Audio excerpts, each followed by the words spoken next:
les mardis de 16h à 18h sur Dakar FM avec la diva Dara Slam.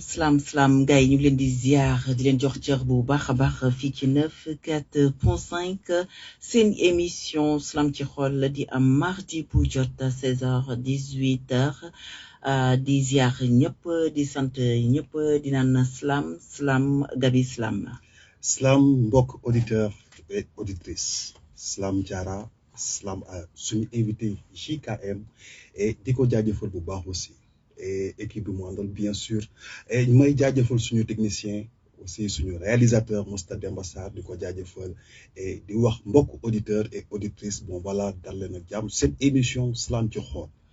Merci beaucoup seen émission Slam ci xol ci 94.5 Dakar FM ñuy dalal nag sama benn fils gan gu mag nee naa ko gan bu mag nag ndax dina ma woon ndax gan gu mag la wala du gan gu mag man maa wax loolu. kon ñu naan que JKM Slam ñu bàyyi la nga daal di nuyoo auditeurs yi téléspectateurs yi lay seetaan. salaamaaleykum la famille maa ngi leen di nuyu yéen ñëpp ku nekk sa tur ak sa sant maa ngi tudd Jules Kakawen Mendy je suis artiste slameur du nom de JKM bon maa ngi leen di sant bu baax di leen remercier aussi ci invitation bi quoi. Jules Kakawen Mendy. Kakawen wala Kakawen. Kakawen. waaw mais Jules Kakawen lan la joolaa la wala séeréer la wala njaago la wala mënta nekk sax séeréer lu mu doon. njaago la. turu njaago la. njaago na la ñëw. ma wali nu mboos. nuyul ma ñëpp nuyul ma leen ci njaago. ayca ñu dem. ba yejinji ma wali nu mboos. ma njëkk Jules Mendy man ci artiste di ko tim JKM waaw ma wali nu mboos. Ok, merci beaucoup JKM kon nag képp kuy manjaak maa ngi lay ziar di la nuyu bu baax a baax merci encore une fois seen émission Slam ci xol di dalal mardi bu jot benn ndaanaan ma ne xale ngi ci biir xale yi waaye xale yi ndaanaan yi ngi ci te ndaanaan yaa ngi ci biir ndaanaan yi kon tey ñuy dalal ki nga xam ne moo di JKM mu fasciné àndandoo ko ñun mais JK balaa may jàll su ma ne la rek ne dama bëgg rek lii di Slam nga daal di may nuyul aar la boo xam ne su fekkoon ne da ngay Slam war cee nuyu auditeurs yi fans yi c'est noo leen di nuyoo. J'aime jouer avec les mots sans les dépasser. Pourquoi? Je veux dépasser mes mots sans voir mes larmes couler.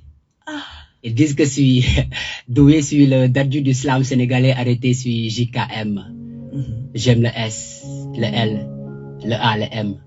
Peu importe si vous m'aimez pas, en tout cas, le slam même. Et le D? Maintenant, na kënd na jinja sa nara na lemp na nit ci na yu na caab na cuur na ndi man ci beaucoup manjaako indi ci na fuur. Dans cette vie, chacun aura son tour ndax fii wallahi yàlla rek kay buur. Salaamaaleykum Maam Diarra. Slam dëgg rek kay dëgg lépp lu nekk ci gannaaw dëgg du dara yàlla rek kay buur kon borom bi amul borom kooku moo di suñu borom ñu ngi kontaan bu baax a baax ci ni mu duggee nuyoo daal di jël ci kàllaamay Kocc nuyu soppe yi waaye nuyu leen yi tamit ci kàllaamay nasaraan dellu si waat yi kàllaamay manjaak ba pare daal di jël aar bi nga xamante ne Gabi moom la bëgg ci biir xolam mu daal di ci taxaw nuyu ci li nga xamante ne moom moo di fansam yi gis-gis bi nga am ci ki nga xamante ne moo di doomu fan. doomu Géejawaay ci fan. Daaru Xaan ay Géejawaay Daaru Xaan kon seen doom lañ dalal tey kon nag ki nga xamante ne moom tam xam naa ne moom Gabi xelam màcc na te donc côté bu nekk lay taxawee day taxawee côté chroniqueur dina taxawee fenn waaye tey chroniqueur laa koy wax nan nga taxawee naka nga gisee doomu Daaru Xaan bi ci ni mu tàmbalee balaa ñoo dem. Donc tout d'abord di ko jaajëfal parce que souvent il est fort normal. Parce que culture dafa am solo trop te bu ñuy wax culture y a pas de couleur quoi. Donc man nuyoo bi mu nuyoo sànq j'aurais aimé parce que bi mu déggee ma xam ni ci askan bi la bokk. Et il est fort normal kenn ku ci nekk ci askan ba nga nekk fa ambassadeur. kenn ku ci nekk ci askan bi nga nekk boo fa nekkee porteur de voix aussi bu ñuy dégg voix bi souvent nam mën nañu di ko dégg ci kàllaama bi nga namp te mu nekk ci déclamation ci déclamation donc te xam dama naa ne xamul ndax daf ko làq ci biir wala déet wala déet lu ci nekk daan ci xam comme dañoo tàmbalee nag door a door émission bi daan ci xam dara ci kanam waaye di fàttali auditeur auditrice yéen a ngi déglu seen émission Slam ci xol te nag numéro bi di ngeen mën a jokkoo ak ñun ci numéro bii ñu leen di bëgg a dëgtal Gabi 33 821 88 11 33 821 88 11 di leen di xamal ne nag ñu ngi ci buumu jokko yi Facebook bu ko defee nag émission bi bu jàllee ba noppi képp ku ko bëgg a seetaan bu leen fàtte rek ne fi ngeen koy seetaanee moom moo di YouTube ngeen dem ci Slam ci xol bu ko defee ku ci abonné rek di nga ñëw dana la fa fekk foo mënti nekk même bu weesoo sax soo paree di nga ko fa fekk seetaan ko fa artiste yaa nga fa ndaanaan yaa nga fa képp ku nekk ndaanaan wala bokk di nga ko fa xam xale yi am gannaaw tamit di nga leen gis foofu di nga leen gis di nga leen ràññee bu baax a baax ci biir maanaam chaîne bi YouTube di naan nag xale yi xam nañ seen batit xam nañ seen boor ndax nangu nañu gëstu lii di seen culture nangu nañ ko gëstu nangu nañu gëstu tamit lii di histoire ba tax na yéen ñiy déglu tamit ñu leen di naan merci encore une fois ndaanaan li nga xamante ne moo di doomu Géejawaay ñu dalal ko fii tey Jules ñu naan ko JKM JK lu tax aar bi yaatu na lool nga tàmmu ci bii nga tànn tey Slam waaw vraiment man moom depuis bi may xale dama doon foo di bindantu quoi mais bind pour génne lu nekk sama xol kase la pas bind pour genre créer wala yooyu noonu mais bind pour génne lu nekkoon sama xol la sa biir xol exactement mais bind pour lu génne lu nekkoon sa biir xol c'était quoi au fait mais désolé mais su fekkee mën nga ma expliquer su fekkente ne demuma profondément non même pas parce que mais lan moo taxoon parce que loolu noonu mu neex ma mu naqari ma dama koy wax même bu dee dama ko bëgg di wax chaque jour lu ma dugal ci bind lenn la parce que dama teel a perdre samay vrais parents muy suma yaay ak suma papa suma yaay ba ma amee 4 ans suma papa ba ma amee 11 ans loolu ma dugal ci bind parce que dama daan tëju ci néeg bi dama daan jël suma big ak suma feuille di bind daal di génn li nga xamante ne mooy li ne sama xol mais pas woon pour bind pour xalaatuma woon ay slam wala genre bind ay poème déedéet mais après avec le temps may dem jàng yenn comme école bi rek ak versification yooyu noonu ma ne pourquoi pas di jéem a rimer affaire yooyu noonu ndànk-ndànk léegi noonu après 2020 début Covid bi ci la essayé benn texte avec la Covid bien sûr ma essayé bind benn affaire bu ndaw ma partagé ko ak sama quelques xarit mais ñoom ñoo ma may doole ñu ne ma lii moom rafet na léegi ci laa commencé di exercer wu ndànk-ndànk ba tey fii nii kon donc loolu am na solo Gabi loolu la wax ci loolu gis ndeysaan oui bon il a été touché nag parce que souvent lii mooy art aussi parce que le fait de s'exprimer l'expression donc souvent bu fekkee dafa am lu lay naqari wala lu la metti dis-toi que ni am na ci ñu bëri ay milliers de personnes yoo xamante ni yow ak ñoom yéen a bokk même gàllankoor quoi exact donc peut-être xëy na moom ci taxawaay boobu la taxawee mais de toute façon xam naa ni ci déclamation ci texte yi ci engagement bi après on saura plus ci côté boobu quoi mu nekk lu am solo waaye taamu woo ci benn lu dul slam donc te slam bi nga koy tàmbali daf la jaral nga dem gëstu ko wala waaw après exact parce que mbalax baa ngi fi rab baa ngi fi te xale yi Géejawaay ñi nekk boy yi nekk di rab dafa bari waaw dama fàtte woon répondre question bi yaa ngi may laajte lu tax ma taamu ci slam quoi waaw saamu ci waaw parce que man moom rab moom dama koy déglu vraiment dama koy déglu bu baax léegi mais mënuma woon rab loolu laa mën a wax mënuma woon rab ba tey nii sax ni may waxee mënuma rab mais mbalax moom xëruma ci quoi xëruloo ci xëruma ci non mais lu tax quoi c'est-à-dire lu tax man bëggoon naa xam ne tax auditeur bi déglu boom bëgg na xam lan moo tax waaw exact mbalax waa aar la comme yeneen aar yëpp mais xam nga rek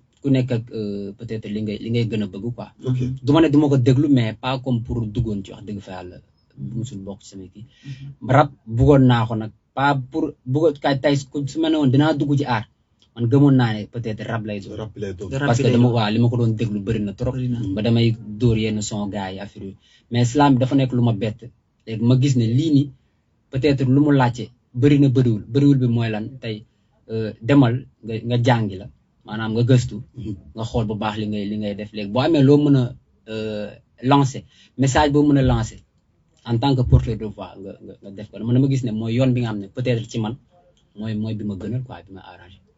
souvent dañuy faral di wax Diarra est égal à nu mu tuddati jàng bi daf ci am solo trop ci aspect jàng bi donc dama xamul dama comprendre soit moom daf ci dugg par rapport ak njàng mi wala bëggoon naa ko xam aussi. non à vrai dire parce que man waa dafa am li nekkoon ci biir xolam waaw man lu ma nee na nag loolu mu bëggoon di ko génnee xam nga des fois nit dara dal la par exemple ma toog ji naan yàlla yaa ma tegoon nattu yi far nga ma teggil nattu yi maa ngi sant yàlla donc ma santee ko suñu borom ndax lii mu teg nii borom bi rek moom moo xam lépp moom moo mën lépp te la mu def noonu la moo doon borom bi amul borom moom moo doon ku dul juum ba tax na bu ñu tegee nattu dañu koy nangu waaye léeg-léeg nit dong la ñuy mën a doon ba tax na naqar googu am suñu biir xol ku mel ni yow lay jàkkar lool ma xam ne nit bu nitee ngi nii moom laa ciy waxtaanal waxuma nag nit ku nitewu nit ku nite ma waxtaan ceeg moom le fait que ma waxtaan ceeg moom mooy waral ma génn li ne sama biir xel sama biir xol waaye moom i tamit mu am la ko yàlla may moom mi ma doon déglu xëy na mu defal ma teg ma ci yoon ba lu naqar lu bari ci man mu génn waaye ay boo juumee ba déy ko ki nga xamante ne du nit ku nite mu daal di lay dugal ci yenn yi ci sa biir bopp su ko defee nga jaxasoo di wër-wëraanoo boo otuwul sax ñu naan la yow mii kat dañ laa liggéey te fekk na yoo ñu ngi lay dofloo yokk xar mi karaw moo tax nag ci foofu balaa ñuy dem dama koy naan Jika lan ngay baddil auditeurs yi nga xamante ne ñu ngi toog di déglu ak ñi nga xamante ne ñoo nekk Facebook di la seetaan doomu Géejawaay yi nga xamante ne ñu ngi toog xaar xam naa ne ñoom bu ñu bëggee jokkoo JKM mën nañu woote ci 33 821 88 11 waaye lan nga leen di baddil fu mu toll nii may wax ak yow. waaw comme da nga laal Géejawaay te man je suis banlieusard quoi. Je suis fier d'être banlieusard. Merci. te moo tax fu ma dem dama koy wane quoi dama koy jëfe dama koy wane. macha allah. te bu baaxee ñu dem. Slam. banlieue.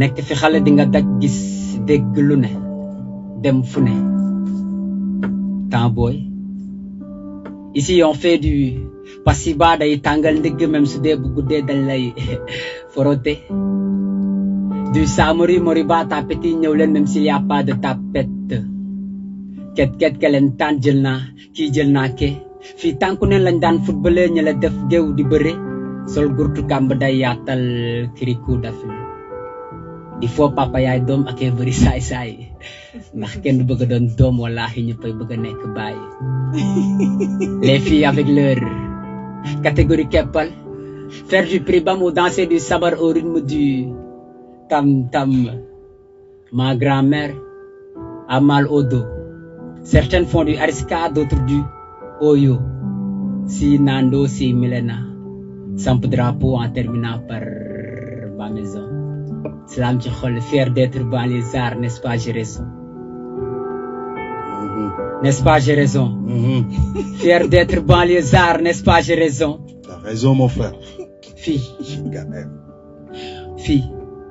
fii ndaw ñi dañuy dóor waar bañ ku leen yëpp bañ di yalwaan mbooloo mooy doole fii koo laal ka ca des fii ngay gis dëkkandoo yu mànkoo juboo bokk ndey ak baay bokk jom te di sow toog wax tànn xaxataay balaay ba jaxaay nguur gi xoolal ci gone yi tey te bañ a tas seen yaakaar bañ kenn mer bañ itamit njaboot gi gàddaay jël car rapide ci kanam paas kaas ba buntu Pikine Géejawaay ba mbedd Fass ne jamais confondre silence et ignorance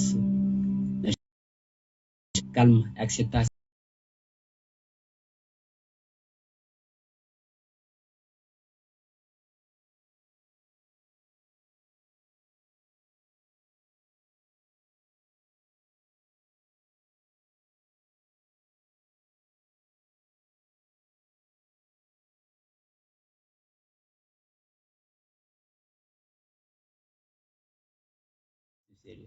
parce que je pense que islam bi moom ci plateau bi mën nangu na est-ce que nekkul benn doom boo xamante ne dafa jël engagement ci vie Chika autrement dit ci texte bi parce que il a parlé mu daw dugg ci histoire yi daw dugg ci ay jeux d'enfance mais dugg ci paramètre boo xamante ni il a parlé au nom de toutes les jeunes par rapport ak xam nga politiquement par rapport ak xam nga li nga xamante ni moo war lool ñi ci kaw ak ñi nga xamante ni ñu ngi ci suuf te dëkk ci ñaxtu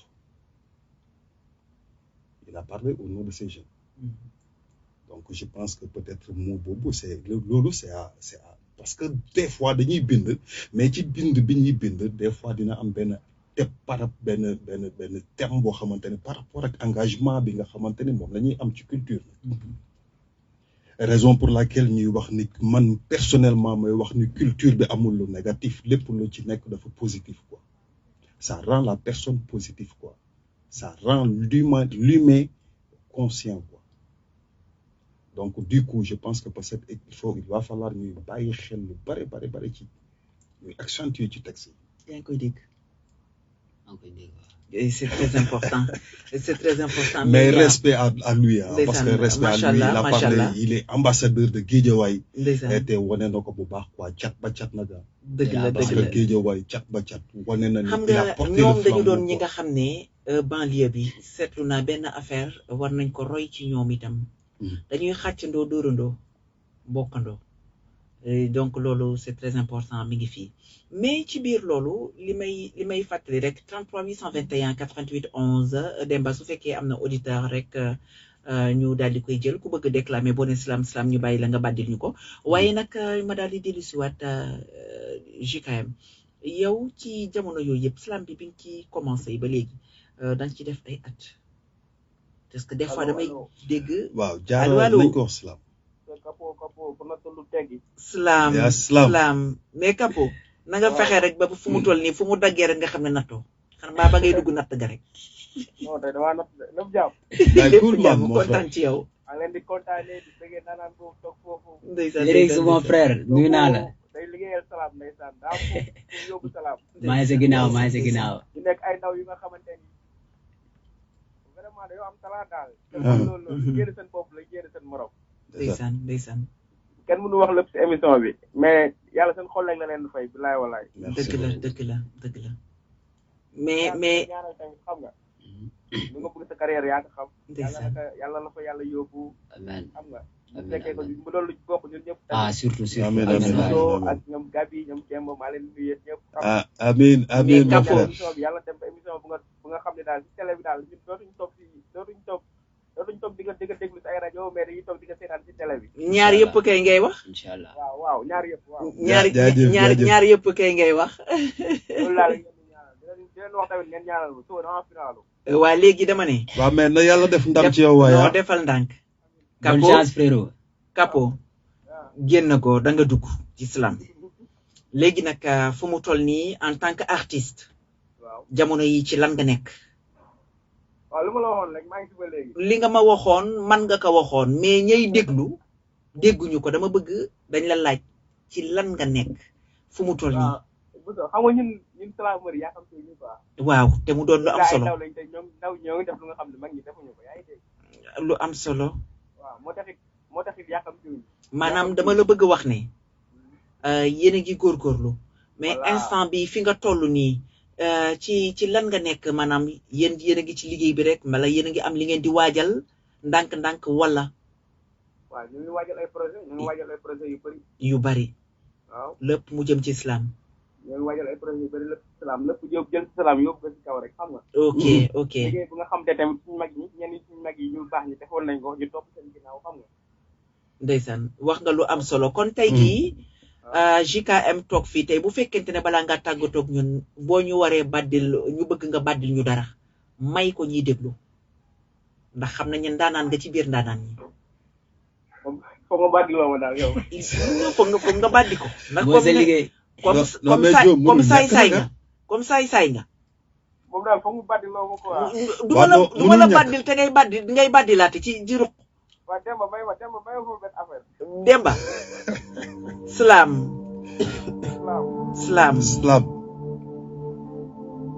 nit ku ñuul man de laa yéen la maslaam baax na waaye bu la kenn ëpp ful la bul toroxal ku jóge feneen gana si la waaye bul nangu mu doon te wati la ngi di sàmm bu nasaraan di cité askan boo jiite doo am suñ jiite ngi di sàmm bu nasaraan di cité sa askan bi ñu jóg si mbégte ndongo yee ngi jooy te daara ñàkk ñu sëriñ ñàkk fonk su nga am liñ tax njàng bi def seen bari njariñ gone soo bëgg mu am ful ak fayda am diina am cosaan am aada doo ko xaj caada ak mu mag ñu defek ci seen xas la jigéen jëmale kanam suñu njàng ak njàngale dañuy sopp xar kanam doon ci lu maam ñi xamle ndaw soo bëgg mu doon ab kàngam taarix da ngay teg ci yoon xamal li ko ci réew am na taarix xamal ko suñu xayta xamal ko suñu mbatit ak xayta am li ko Égypte xamal ko Thomas Sankara ak baykat bu mel ni Lumumba ak ñu xeex ak diine ni El Hadj Malick Ahmadou Bamba ñi ci Afrique sow jant dañ xam ni képp ku nasaraan sant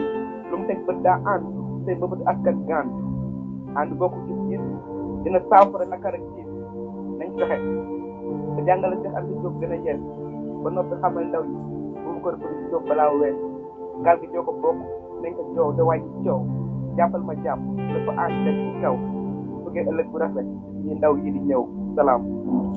Merci beaucoup. non tey natt nga mante di nga teggi nag. non tey natt na. tey moom dina teggi ah. tey natt na dina teggi. Salaam soxna Diarra Salaam Gabi Tambe Diallo. Salaam Tambe. non ça va. waaye sant yàlla sant yàlla bu wér. maa ngi nuyu JKM. ndeysaan maa ngi lay nuyu mon grand. di suñu maître bu baax moom tamit. la. voilà di un artiste un slameur plein quoi. ndeysaan. voilà donc moom tamit ñu ngi koy nuyu bu baax di ko seet. merci beaucoup mon grand. di ko wax ni moo ngi nice te nous sommes tous aussi des banlieusards aussi. ndeysaan. on est fiers. waaw mais damay wax ne jamono ji yaa ngi dégg allo oui. waaw naka nga jàngatee xale yi jamono ji ak slam bi. allo. naka nga jàngatee slam bi jamono ji ak xale yi. bon ni ma ko jàngatee en tant que koo xamante ni day suivre en tant que koo xamante ni dafay seetaan j'espère yéen a ngi may dégg. bu baax. voilà donc maa ngi gis ni am na benn pont boo xamante ni benn avancée boo xamante ni slam mi ngi ko nekk di def. parce que benn indicatif rek d'abord mën nañ ko kii mooy les compétitions. tey jii ñoo ngi gis nit ñi ñi ngi initier ay compétitions pour permettre aux jeunes à ce que ñuy révéler seen talent. donc et à partir de ces talents là ñooñu noonu loolu dina leen mën a permettre su fekkee ku jël premier ku jël deuxième ku jël troisième wala koo xamante ni sax dafa participer dina tax à ce que mu gën di liggéey pour di gën a mën a exceller quoi. dëgg la. à part cela on a vu aussi tamit collectif yi zone yi ñooñu gis Guédiawaye moo ngi am Diamaguène Yeumbeul Keur Massar Rufisque Thiès et autres donc loolu tamit lu am solo la ci formation. les slameurs tamit ñoom ñoo ngi wane seen bopp à travers les vidéos à travers bind yi ñuy bind ak tamit li nga xam ne ñoo ngi koy bàttil askan bi comme ni ko Mame Diarra di waxee. voilà donc gis naa ni daal que ça va donc ça reste du travail mais ça va. waaw donc dañuy wax ne lépp loo gis remise à niveau dafa am solo. te ku ne mokkal naa wàcc na kooku bu boo nañ ko xalaatal. dëgg la. ndax dañuy joxe exemple ci ki nga xamante ne mooy Youssou Ndour moom saa su ne nee na day jàng ba léegi mu dem bay jeexal ba war a bàyyi way te dafay jàng beneen bi ma ne ci tubaab yi boo demee ñi nga xamante ne ay professionnel lañ am ay diplôme saa su ne ci li ñu nekk bu ñu toogaatee ay mois wala 1 à 2 ans ñu defaat remise à niveau dolliwaat kon bu fekkente ne ñu ngi leen di déglu bañ a sonn bañ a tay te topp li nga xamante ne moom moo di collectif yi c'est très important parce que mbooloo mooy doole fépp fu ñëpp di dajaloo ñuy wax ñuy jàng ci keneen ku nekk di nga am li nga jàng ci sa morom te loolu noonu bu ñu ko xeeb te nañuy bàyyi tamit mu ñor lool man loolu lay wax balaa Tambédou di dem donc Tambédou am na événement bi ngeen di organiser gis nañ slam fu mu toll nii fu nekk ñi ngi yëngu ci événement yi te lépp luy doxal slam événement bi ngeen di pare ma bëgg nga jaaraat ci. bon événement bi ñuy pare ça sera le 20/05 bi. donc moo nekk vendredi prochain inchallah. vendredi prochain fan ci. voilà yëmbal lay doon maison de la femme. ok. yëmbal maison de la femme. voilà. léegi dañ ko def en l'honneur de jëwriñ ji islam. ndeysaan. nga xamante ni li mu jot a liggéey ci islam yaakaar naa ni kenn natable wu ko. loolu wóor na. waaw donc comme dañoo nekk ci benn logique gu ci teeloo njukkal.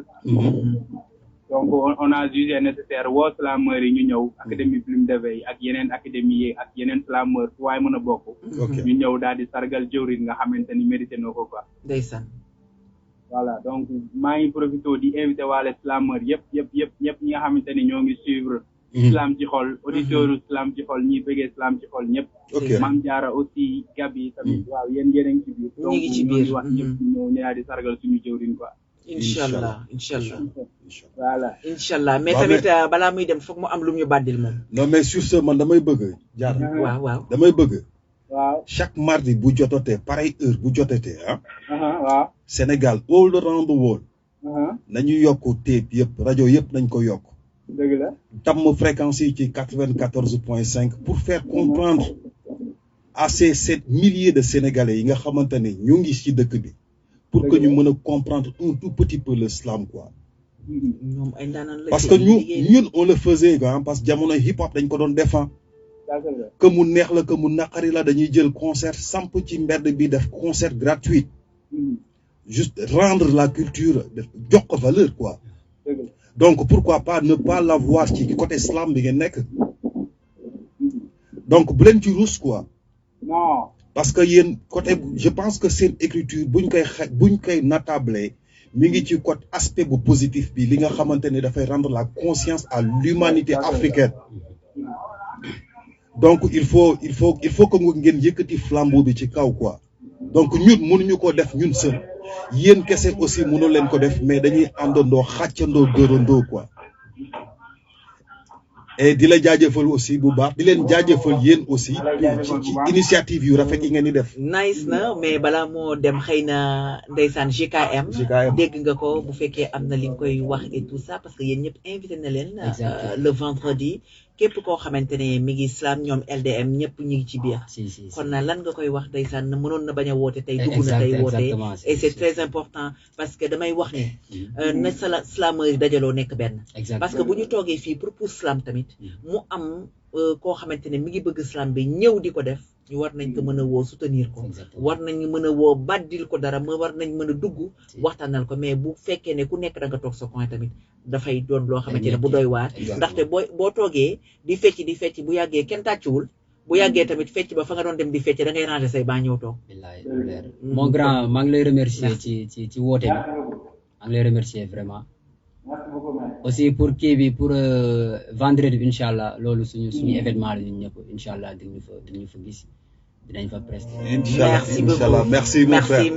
Merci encore une fois Dakar FM 94.5 seen émission Slam ci xol di am mardi bu jot 16h ba 18h waaye tamit waa Plume de Veille ñoo aye lii di mardi bi di ñëw foofu nag ca yëmbal ñu daal di jël journée bi nag jagleel ko ki nga xamante ne moom moo di jëwrin ci islam jëwrin mu nekk koo xamante ni ndaanaan la ci islam jëwrin nekk koo xamante ne bëgg islam di pousse islam te di jàppale xale yépp ci li nga xamante ne moom moo di islam bi bi kon dañ koy ñaanal yàlla may ko fan wu Fan bu gudd gudd ak bu wér. ànd ak wér Waaw. moom jëwriñ ji ba mu gën mën di jàpp ci islam bi ndeysaan di jàppalewaat xale yi di leen dooleel kon tamit vraiment yeyoon na ko ndaanaan la ci biir ñu ngi koy gërëm di ko sant merci beaucoup Plume d'éveil ci loolu nga xamante ne def na ko pour jëwriñ ji kon nag def ko tamit pour xale yi nga xamante ne dañu bëgg islam ñu dellu siwaat fii ci 94.5 JKM nekk invité bi di doomu Géejawaay ban morceau ngay ñëw pour baddilaat ñu ko ñu déglu ko. waaw comme jóge nañ ci banlieue mën nañ ñëw texte boo xam ne dañuy engagé carrément pour wax ak peut-être société bi quoi. dina ma doon di neex trop quoi. D'accord. ok vu qu'on est des porteurs de voix. te suñuy mots ça compte quoi. bu baaxee. Slam. Demba, Slam. si c'est bon, Slam. sous impression, bon daw rek. Slam. Je pleure. Je pleure cette vie. Cette vie qui nous sourit parfois et qui nous tue. Cette vie qui nous rend fort parfois et qui nous diminue. Chez moi, certains papas imposent leurs fils de se marier. Certaines mères refusent que leur fille aille à l'école parce que tout simplement elles sont fatiguées. Chez moi, tu vois beaucoup de mariages forcés, des grossesses précoces, des marabouts qui exploitent des gosses. Ici, c'est la méchanceté qui règne. C'est le sang noir qui coule dans nos veines. Chez moi, les pauvres sont foutus. Et à l'hôpital, si t'as pas d'argent, non, t'es pas la bienvenue. Ici, les personnes sont corrompues. Chez moi, les politiciens politisent les faits sociaux. Ils parlent trop, alors que ce pays n'a que des mots. Et c'est par mes mots que je fonce et dénonce ces cons qui s'engueulent sans donner des réponses. Aussi une jeunesse inconsciente qui dépend du gouvernement. Or le gouvernement ment à la jeunesse politiquement. Les bourses tardent et cela rend furieux les étudiants. Et les forces de désordre sont prêts à bombarder tous les étudiants. Et c'est sans raison. Et c'est sans raison que tu vois l'homme tuer son prochain sans condamnation. Sans raison, il te tue sans rien laisser à la maison. À la maison, papa qui n'attendait que toi son fiston pour prendre le relais de la maison. Voilà qu'ils t'ont tué. Sans raison. Amis ou ennemis, on ne reconnaît plus qui est qui. En tout cas ici, tout le monde te sourit. Donc prends soin de ta vie. Car la personne qui veut te nuire pour être membre de ta famille. La personne qui veut te nuire pour être un membre de ta famille. Bul ma joxoñ ndax tàllaluma la ñaanuma yalwaanuma damay daan sama doole bul ma xeeb jox ma cër bëgguma gët yi nga may xoole lu mu métti métti duma bàyyi même bu su may rongañ tokkee jàppe ma ni sa bopp gëm na yàlla rek ka ñu boole mbokk jógal ci sa bopp fonk say wéjur jàpp sa ñaambur yoon bu baax nga topp ndax ku lay ray boo deful ndànk wallaahi mu doon sa mbokk ki ma jàppee sama xarit ma bëgg a rendi xatit xarit yu tey mooy ku lay xaar yóbbu sa fiit bëgg ngay tiit jëmm ji wax naa la li nga bëgg a def du yëfu nit pour ñoom sa ndam seen defet la yàkkantuñ lu dul nga dee ñu kettal la togg ceeb yu safar ne neex na bëri na fii dëj comme xew ñëpp a bëgg a siiw pour xew am dara daal bew ndax seen jikko dafa sew fii balaa ngay dee lañ lay suul dem dëj sax wóor a tuul ñi dañuy def géew di jéew ña la def géew di jëm fii balaa taaru jaayu fii balaa baax faatu ngir yàlla nañu maan xam ne borom bee jara jaam waaye buy taw ngay fomp fi ngay fobere du mës a set bu yàlla ne waa mbokk nangul te bañ a ne déet bu yàlla ne waa mbokk nangul te bañ a ne déet JKM Yes, Slam sur la 94.5 Deki FM. Jara Slam. Buy taw ngay fomp. fi ngay fobere du mës a set. Fi ngay fobere du mës a set. Ah, nee naa ko ñaq du sang keneen ku dul borom. Waay. te ñod bu dagul dikk mbaa mu yendoo teng. Buus deful mukk la gën pepp.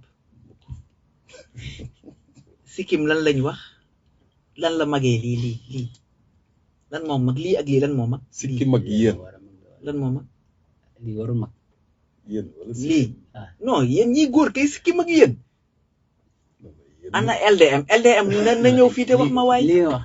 waa lii kay moo war a mag sikkim ak lii lan moo mag. maanaam yéen ak lii lan moo mag. lii kay moo war a mag. lan moo njëkk sax. logiquement lii. waaw léegi man dama ne lii. lii moo tudd yéen. magee na lii 25 ans. wala ñaata at nga am doon bi muy sax ñaata at nga amoon.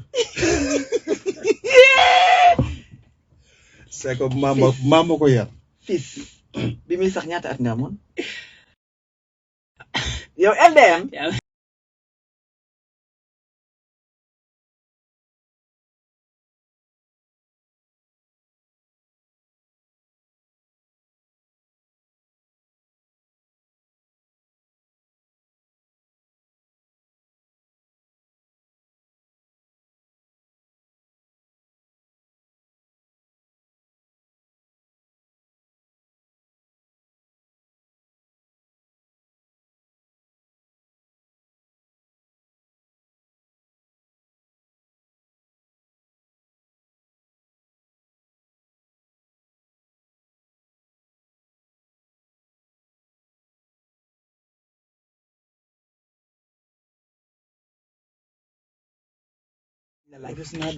waa LDM. salaam. ziar nañ la de. nuyool balaa ñoo dem. aywa salaamaaleykum. ziar nañ leen bu baax a baax a baax. mbaa yéen a ngi am jàmm. waaw di leen ziaraat bu baax a baax a baax a baax. ndeysaan. waa merci beaucoup Mame Diarra. ci woo bi ndaxte tey jii nii on dirait que ne journée wu kii nii la woon JKM. ni ngeen ma ci raxee ni daal merci beaucoup ni ngeen ma ci boole nii merci beaucoup infiniment. non mais parce que slam yéen ñëpp la. effectivement dama ne ñun ku ñu xam ak ku ñu xamul.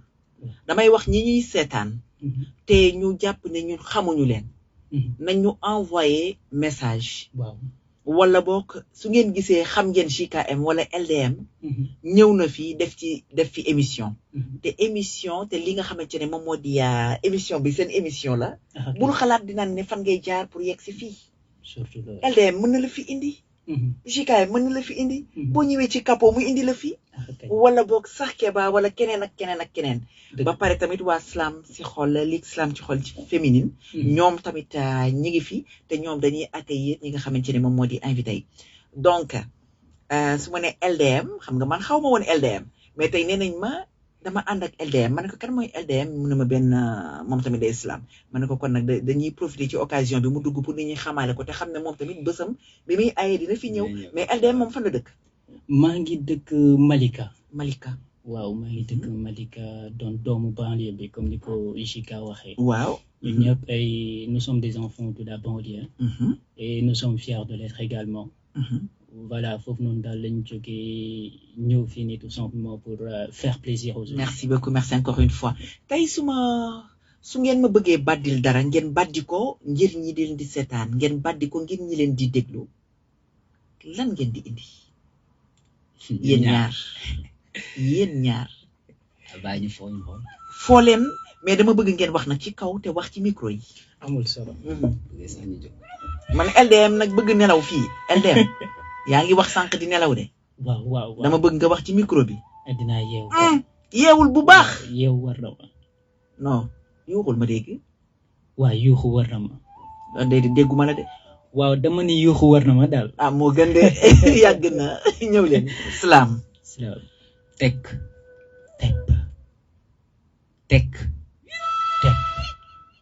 yenn saa yi nga toog xool jeex fit na mes.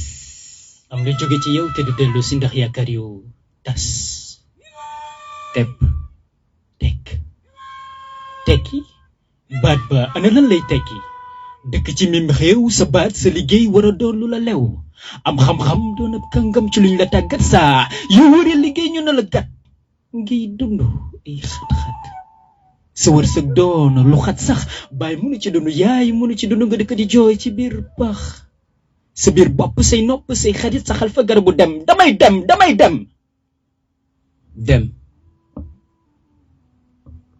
dem Espagne tekki lañu bëgg ba tayle seen bopp lor seen askan géej gaa ngi jeexal doomi Sénégal suñu gaal wuy fu ñu jëm ak suñu Sénégal jeunes yaa ngi chômé bëgg a jàppale seen yaay ñenn ñi dañoo sonn ndax teel a ñàkk baay gouvernement bi du leen xool bu leen yaakaar si ñoom ndax ñoom si jëmu boppam kenn amu ci xol waaw man léegi sax waaye damay dem fan nga jëm Barça wala Barsak da nga fàtte ne bés bu yàlla sàkk ay ndaw sànq yaakaaru waajur sànq seeni bëggan ci biir géej jëf jooju lu mu jur naqar ak tiis métit bu diis ci ki la jur yar la ba nga miis ki nii di àdduna bu la yàkkamte tekk jàpp ba nga tànnee sa àdduna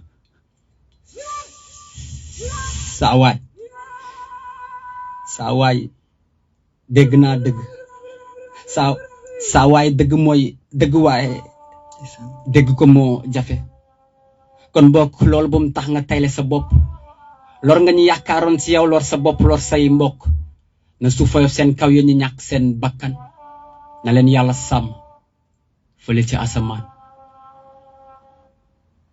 Produit de la nature, je suis. Chaque jour, je fuis le regard.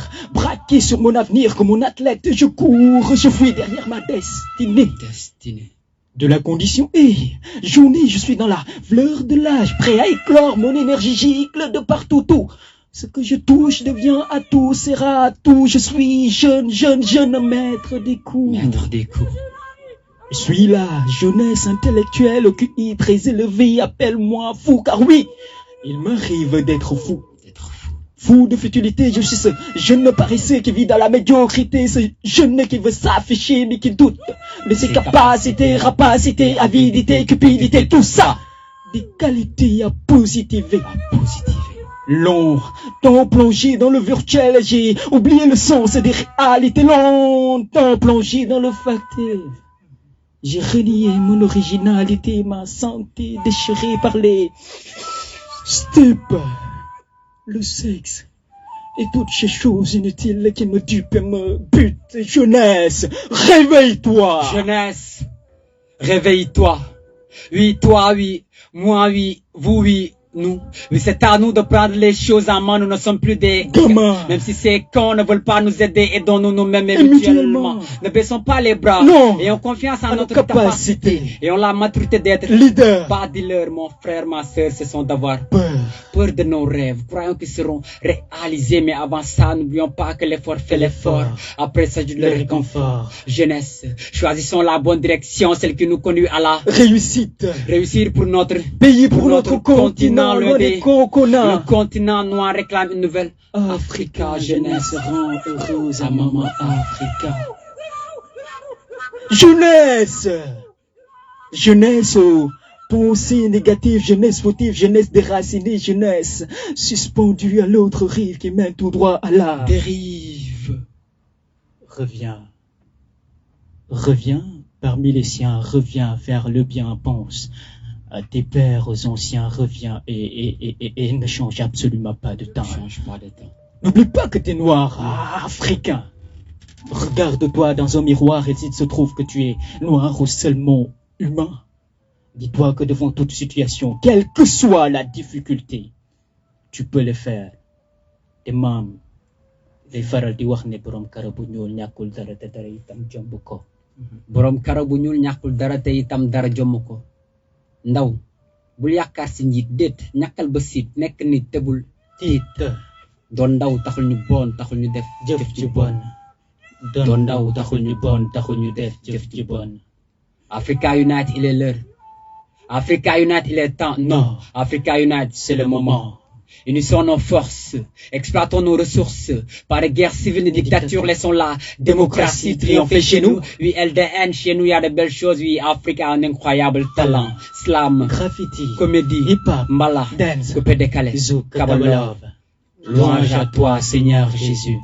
Aime la couleur de ta peau, oui. Aime le noir qui est dessus du rouge. Fier d'être africain. Fier d'être africain. Fier d'être africain. Noir.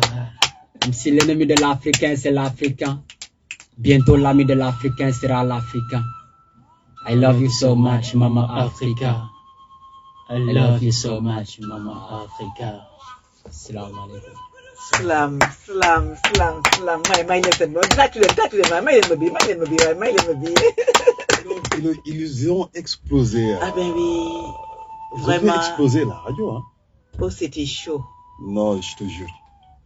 damay wax ne nañu pare ah te xam ne LDM moom tamit bësam dina ñëw te xam naa ne boo otul nag ñi ma leen gisee nii ñoom ñaar nee na damaa tuuti moom mu tuuti xam naa boo otul ku ci nekk yaay gunge sa morom. sama waay la. dégg nga ndeysaan ça fait plaisir li may won ne ñii booloo lañ nekk benn lii dafa nice ah. exactement lii dafa nice tey jii mënoon na ñëw moom kese. moo nekk tout le temps dama leen di naan WhatsApp mën ngeen a envoyé ci 77 631 87 71 77 631 87 71 su ko defee ngeen envoyé dégg nga buñ la xamee buñ la xamul que da nga bëgg a participer ci émission bi wax ñu fan nga nekk wala boog nga envoyé mail ci slam ci xol @gmail.com boo ci envoyé say son buñ ko xoolee tamit su ko defee dañ la mën a woowaat ngir nga mën a participer parce que ñun buñ leen xamoon rek dañ leen di invité directement ñi nga xamante ne xamuñu leen ñu def le tout pour ñun tamit ñu xam ne ñoom ñi ngi fi ñu mën leen dalal ci émission Salam ci Xol wala boog ñu jaar ci ñi fi jot a jaar ñoom dinañ def le tout ba ñu xamante parce que fii ñoom ñëpp amul xale amul mag képp koo xamante ne yaa ngi ci biir te pare nga rek am nga fi wàll donc comme waxtu bi dafa jot dañ koy naan lan lay ban morceau lay tàggatoo waaw pour balaa ñëw foofu noonu maa ngi leen remercier ci émission bi aussi li nga jógee wax nii lu am solo la parce que da ngeen ñi mën a permettre ñu mën a exprimer wu quoi parce que ñun dëgg la ay ndaw lañ mais am na lu ñu yàlla may même des as tuut sax te bëgg nañ ko partager ak sénégalais yi ak africains yi ak monde entier comme genre yi nii daf ci am solo quoi dëgg la daf ci am solo bu baax waaw comme dañuy jeexal rek waaw ñu jeexal rek amour ñu dem mbëggeel bul yàq sama der waa léegi man may yàqkatu der yi gars yi xam nga lii man commencé guma sax nee na ma bul yàq sama der xam ngeen mi ngi may tuumaal yéen a déglu ñëwal rek man tey du ma wax man ma non danga ma gàttal du ma wax waaye xam nga fi may waxee fii slam nañ dem slam au milieu de la nuit j'entends du bruit le vent souffle la mer pleure mon esprit se tourne vers toi mon cœur. À ne rien faire, je prends ma plume. Elle me chuchote. JKM écrit un poème à cette femme. J'écris en ce moment des vers à ma dame pour lui dire qu'elle est ma dame. Je prends pas des vers de Hugo ni de Molière, mais l'inspiration me vient parce que tout simplement t'es ma sorcière. Je sais que mes mots ne sont pas riches comme ceux de Baudelaire, mais sache que t'es la personne que j'aime le plus sur terre. Ma sorcière, ma life, mon bébé, ma belle, ma prunelle. Cet amour n'est pas du hasard si tu doutes, mais des pas pour l'avare. Je te protège, t'inquiète pas, suis ton Edouard Mendy. Je bastonne nos ennemis et confiance, c'est moi, Koulibaly. Je suis plus qu'un Suédois, mais ton Suédois, être notre bonheur, je suis petit, mais quand même, un vrai buteur. Tu vas me donner des passes extérieures, Luka, Modric, je marque, même des ailes de pigeon. Ibrahimovic, Christian, non, ne me pose plus cette question. Mais si, je fais plus que t'aimer. Je t'adore, mon trésor, tu sais bien que je t'aime fort et je t'aimerai jusqu'à la mort. Waxal, sa, jo, maane bum la fiire ndax yaa di sama nen ne bul tiit bu ragal dala du la jot ndax dama di doomi gaynde. Tu aimes dire que je suis chic, jantal waane ni Bouna Sarr nga ne ma bee def ma ndànk ndax danga gaaw ni Ismaïla Sarr. La puissance de mon tir dépasse celle de Paul Pogba, je marque tous les buts, chérie, appelle-moi Didier Drogba. Je ris car les supporters ne savent pas que je suis l'homme de ta ville, entend du bruit, non, les cris de notre folie pendant la nuit. J'aime pas quand t'es un peu fâché car t'as un fort caractère. N'Golo Kanté, tes blessures me rongent, pardonne-moi, Ousmane Dembélé, mais la vitesse de notre amour dépasse celle de Kylian Mbappé. Dis, Maria, dis-moi, soleil, à moi, n'est-ce pas, suis ton roi, reine à moi, voilà, je suis courtois. Avec toi, je danserai même du samba, rumba, mbalax, kabolov, demande à Idi Gana. Tu sais, chérie, suñu taw dañ koy takarasta. Ton bandi ci terrain ni El Hadji Diouf ak Henri Camara. Man football am gauche magique ni Khalilou Fadiga.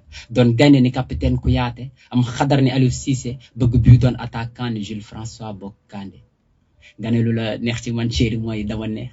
Maa dàq lem sa xol maa tax muy féex ndax maa la gënal la jogoy ak saa neex ndax maa lay jox bànneex tax sa xol di feex ndax lu bon bon guddi naa la foon ci lex nga ni ma déet bul ci yem yóbbu ma fu la neex def ma lu la neex ñu fee ci géej bànneex ndax neexu ba neexu waaye bëgg ki la bëgg rek neex. Salaam ñu fee ci géeju bànneex. et c'est vrai que kon loolu neex na vraiment heure bi jot na. dañuy jeex na jot na 18h01. Voilà. kon merci encore une fois merci jàngeen jëf ñu leen di gërëm di leen sant bu baax a baax ndax waxtu wi jot na dañuy dem lëkkale rek suñu chaîne yi del soit fii ci biir kër gi di leen di dox ndaje si Salam ci xol ci beneen mardi ñu ngi jéglu waxtu wi dañoo dàpp. merci à vous la famille ñu naa leen ñëpp. Bye.